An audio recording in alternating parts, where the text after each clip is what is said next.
And good morning, everyone. It's not necessarily the Ides of March yet, but it is the first part of March, March 4th, 2024, and I will call the Cumberland County Board of Commissioners meeting to order. I'd like to welcome everybody here. We will start off with the invocation and the pledge from Commissioner Fairclough. Commissioner Fairclough. Yeah, let's stand for the invocation, please, and remain standing for the Pledge of Allegiance.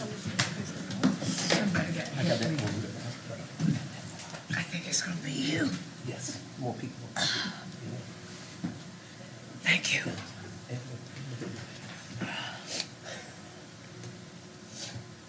Dear Lord, once again we come into the presence of each other and of you and of our citizens. We ask that the deliberations that take place this morning, Lord, be acceptable in the sight of all of those. We ask that we give every consideration to every possible angle that will be pleasing and acceptable and beneficial to those we are elected to serve. We ask this in your name. Amen. Amen. I pledge allegiance to the flag of the United States of America and to the republic for which it stands, one nation, under God, indivisible, with liberty and justice for all.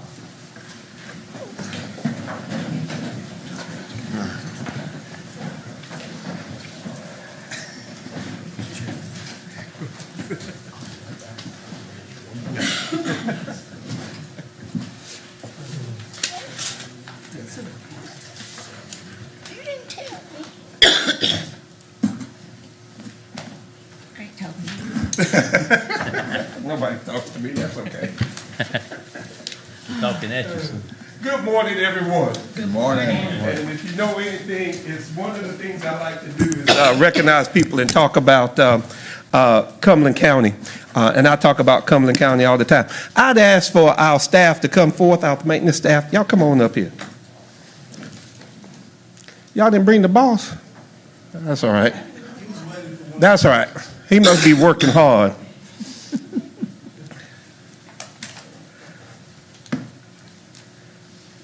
Y'all come on around here so everybody can see you. Everybody knows, see you.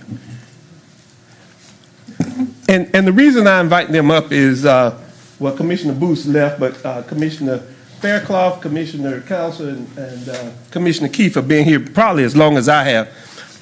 And I will tell you, one of the best decisions we ever made, at one point, our staff we contracted and had a company come in and take care of this building. And I think all of the commissioners, when we walk through this building, every single day, y'all come on up. Every single day we would get somebody to talk about how dirty this building was. And it didn't matter which floor you were on and where you were and which, whether it was on the second floor with the judge's office or on the fourth floor with the DA's office or anywhere, everybody would tell you how dirty this building was. So, you know, when we did the comp study, we ended up changing everybody's compensation. But sometimes it's just not enough about money. Isn't that right, Commissioner Key? Yes. All right. But sometimes you just want to recognize people. And I want to tell everybody, and I want everybody to know, and I wanted you all to know, that there has been a dramatic shift and change in when we walk through this building. People don't realize it, but during COVID, when everybody else would run out of the room because somebody had COVID, who went in? They went in and they did everything, sanitized that room. And one day I was walking up the steps. I do that sometimes. I knew y'all were going to laugh. I do that sometimes. And I'm sitting here watching from the 5th floor all the way down as they're doing the banisters to make sure that each one of us was safe within this building. And if you walk through this building now, you have seen a shift. Mr. Manager, you just got here, so you haven't seen that big shift, but we all saw that big shift. And I just wanted to take this time to recognize you all and to recognize this staff to be able to say that this Board of Commissioners, not just the commission, I think everybody in this building will tell you, you all get the call when there's a spill, whenever there's whatever. When everybody else running away from it, y'all run to it.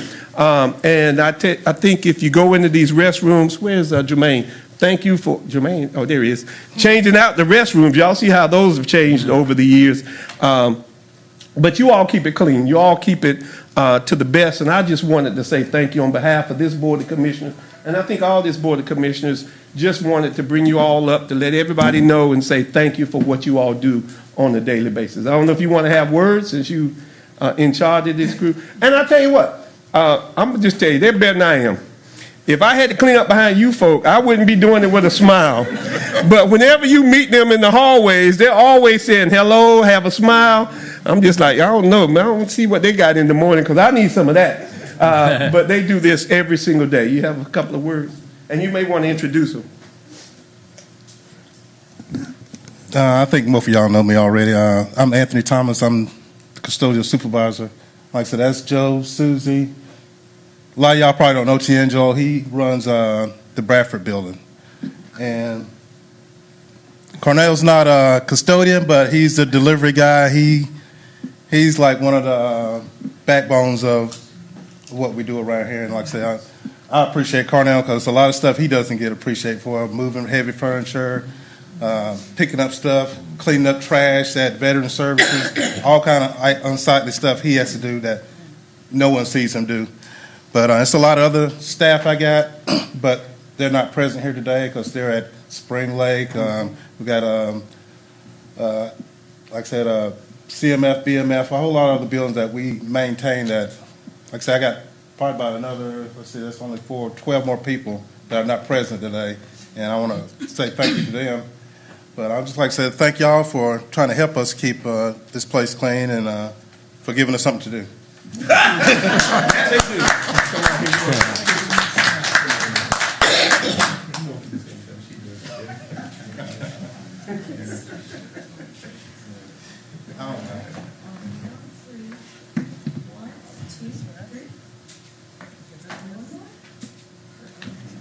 I'm gonna do it. Say y'all gotta take 3 or 4.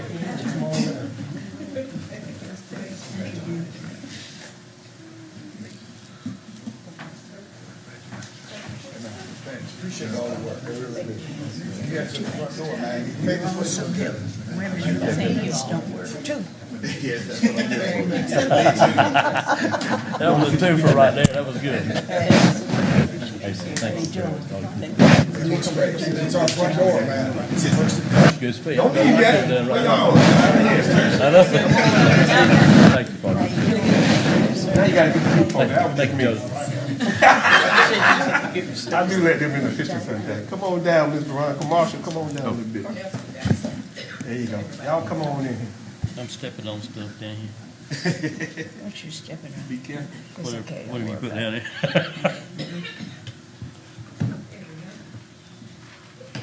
All right, on the count of 3. 1, 2, 3. And one more.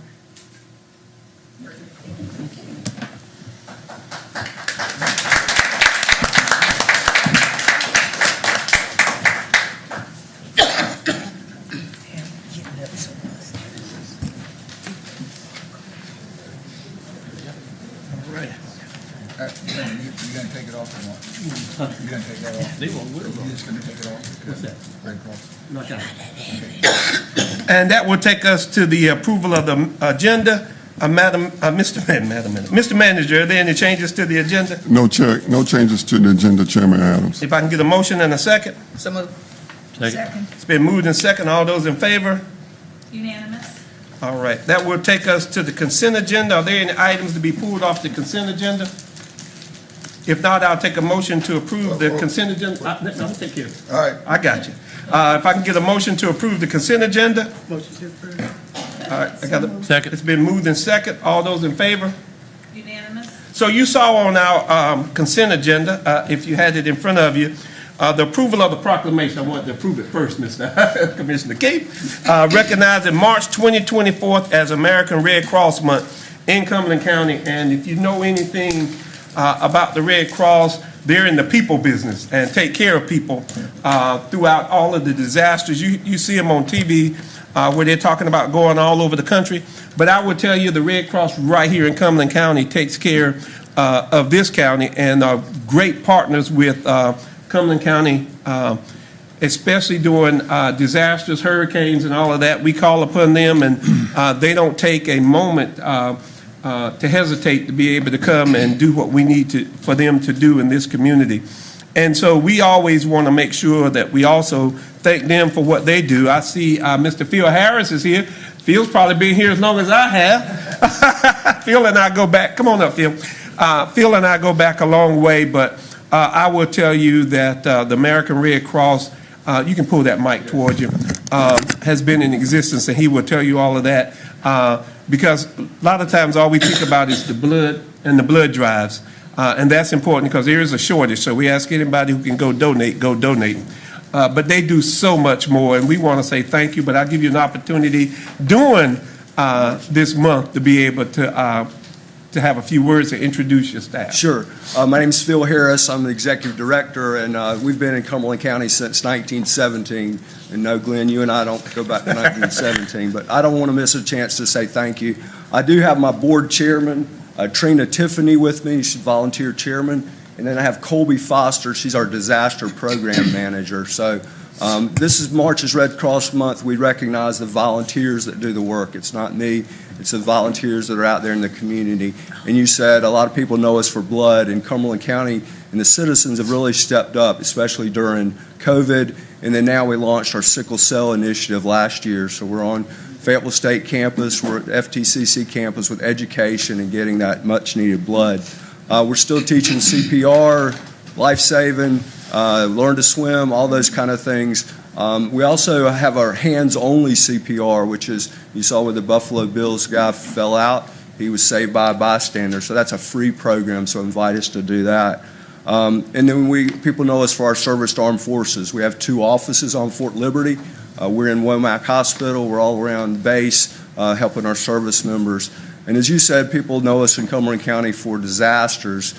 And we've had our Matthew and Florence, but our biggest disaster is a single-family home fire. And we were able to help 238 families last year.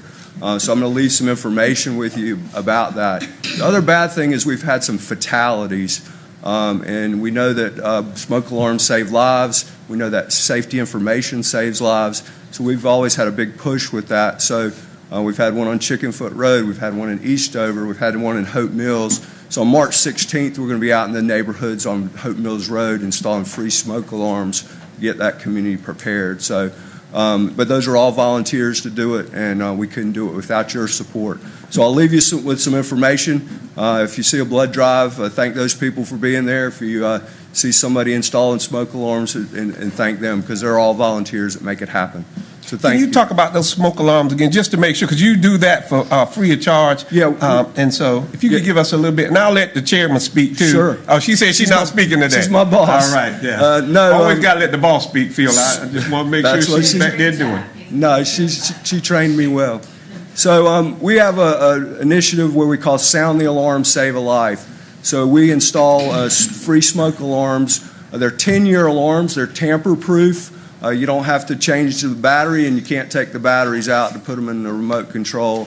And a lot of seniors and lower-income people can't get up there to change those. Worst case, we'll go and check them for you. So we're out with fire departments, volunteer fire departments, and the city fire departments going door to door to offer those. We also have what we call bed shakers. Those are for the hard of hearing.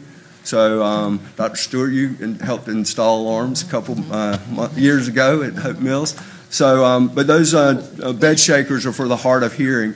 The other piece of that is it's about the information. People think it'll never happen to them. Do you know to crawl below the smoke? Do you know to have 2 ways out of the house? So the fire safety information is as valuable as the smoke alarm. But it's a great initiative. We have alarms. We need volunteers to help us install them. So volunteerism is big for us. All right, thank you. Let me come down a minute.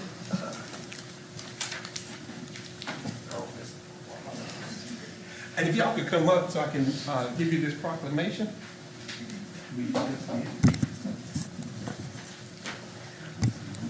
That's right. You come right on up here.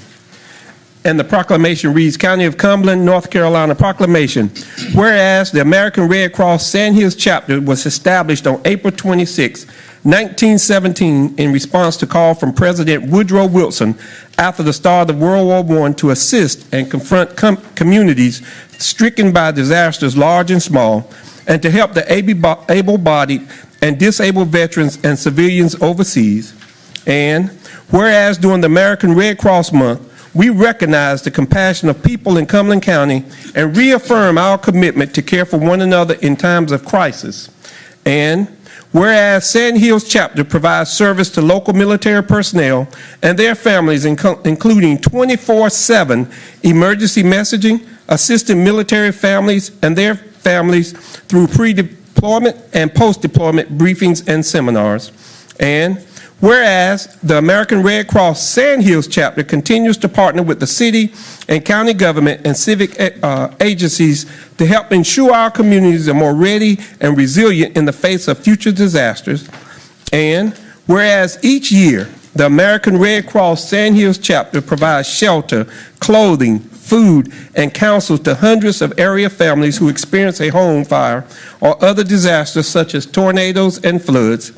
And whereas the American Red Cross plays a vital role in relief operations by deploying volunteers to rebuild communities hit by disasters and providing critical support and resources at home and across the nation. And whereas each year the American Red Cross Sand Hills Chapter trains thousands of local citizens to lead safer and healthier lives through life-saving skills from swimming and lifeguarding to first aid, CPR, and AED.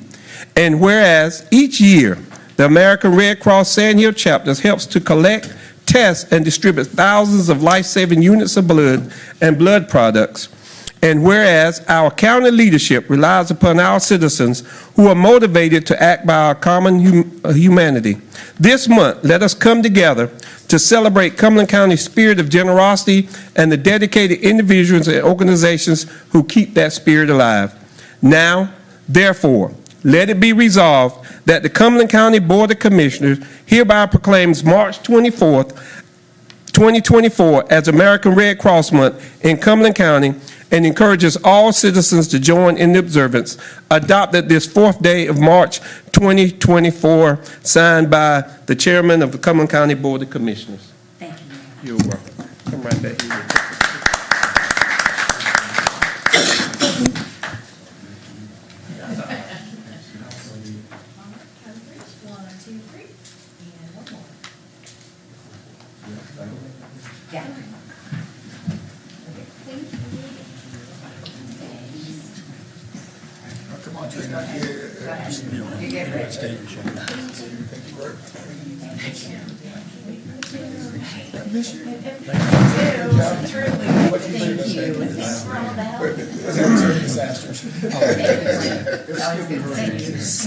Yeah, good thing. All right, thank you. Hey, excellent job on that. Good seeing you again. Right here. Monday morning. Come on back. Congratulations, nice to meet you. Put me on Monday morning. It's Monday morning. Okay. Conviction. I gotta take the picture. Somebody knows how much I didn't have my picture. All right, Phil, you're gonna have to, come on around there. There you go. There you go. Oh, no, you're good. All right. All right, count of three. 1, 2, 3. And one more. Thank you all. Was I holding it right side up? Yeah.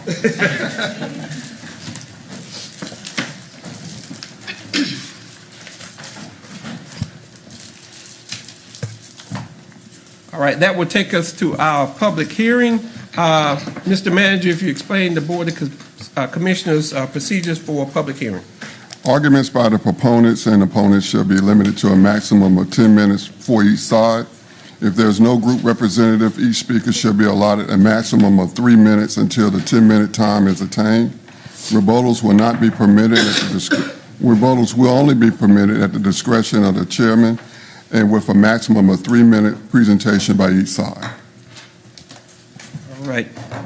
We will have the consideration of the final approval of the sale and exchange of certain property in the Cumberland County Industrial Center. Mr. Morefield.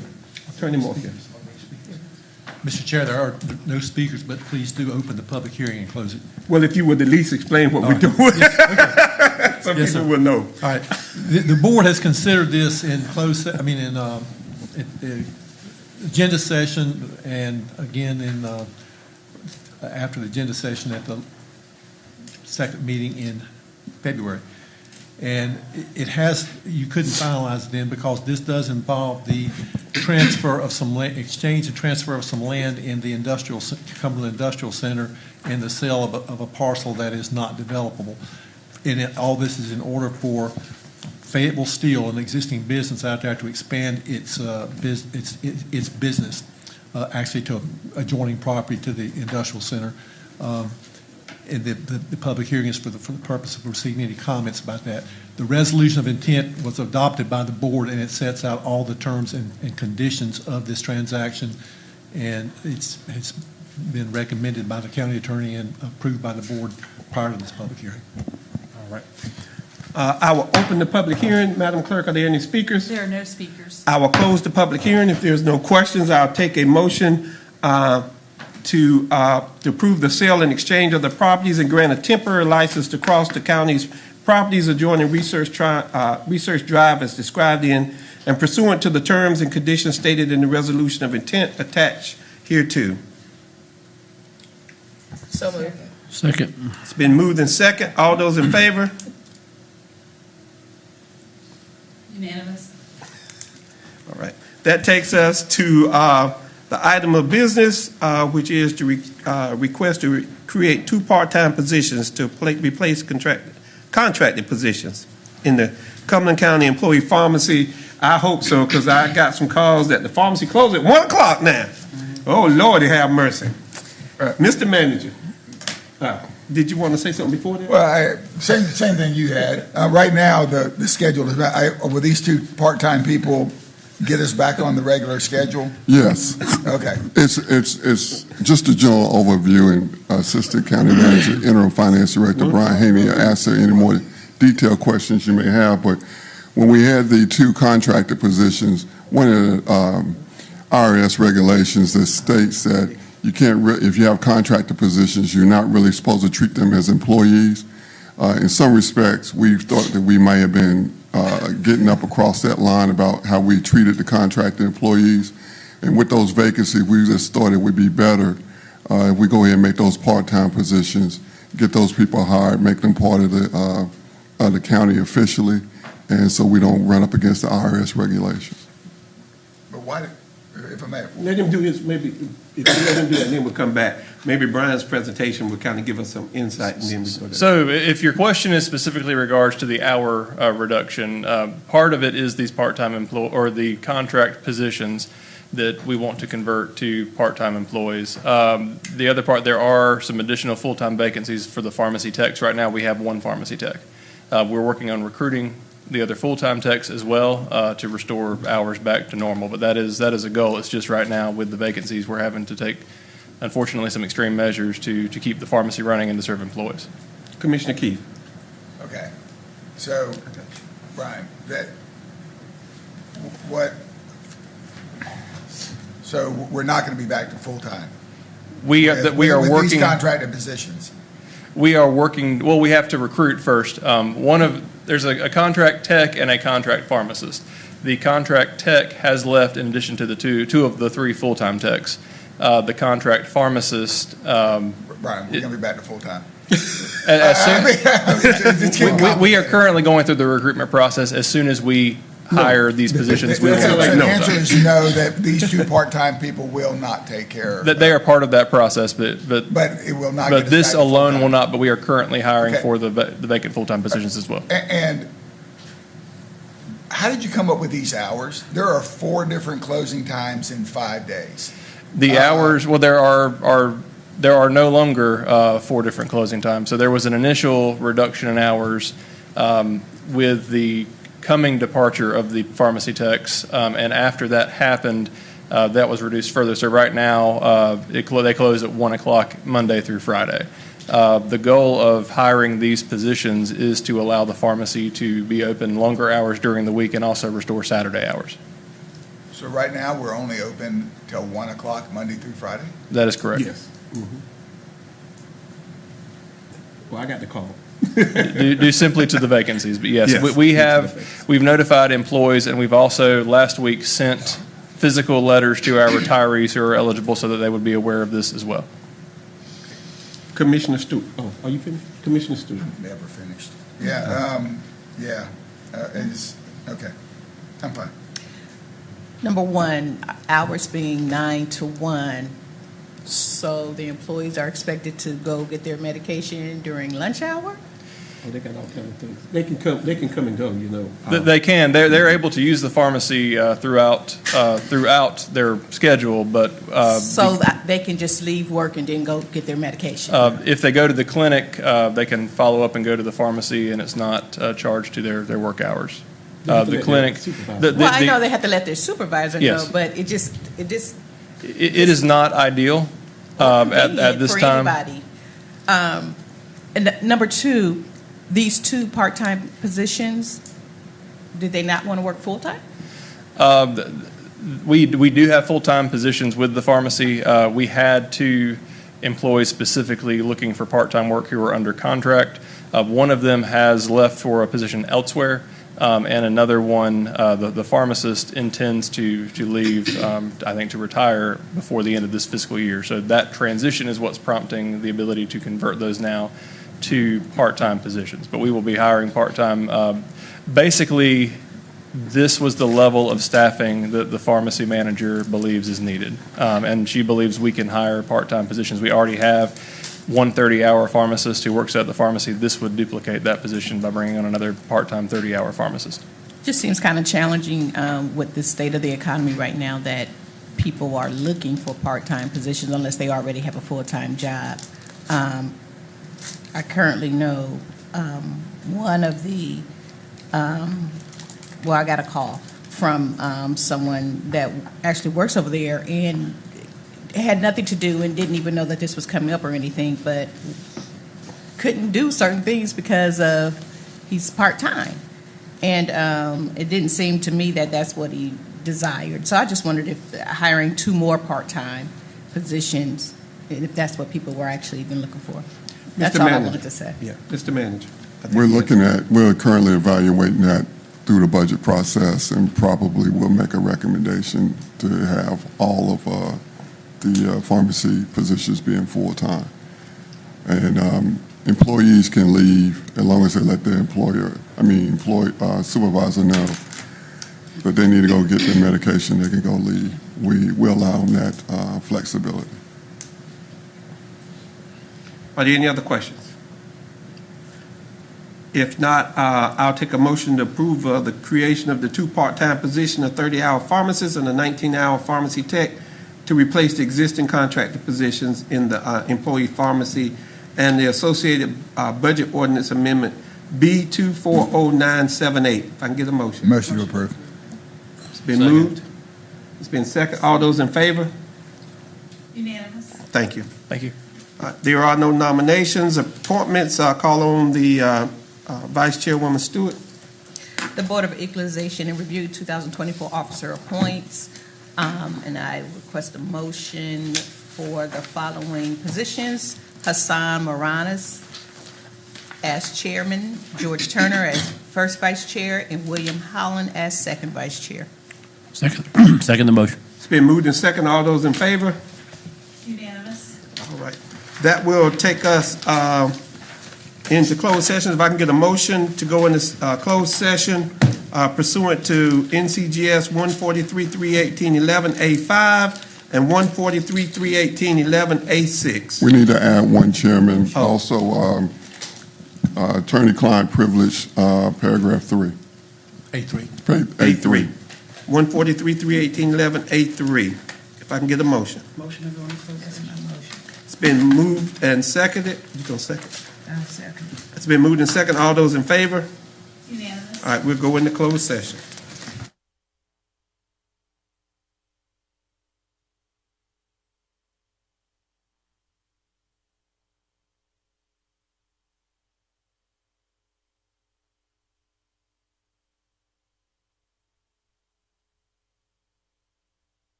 And we will, if I can get a motion to come out of closed session. So moved. Second? It's been moved and second. All those in favor?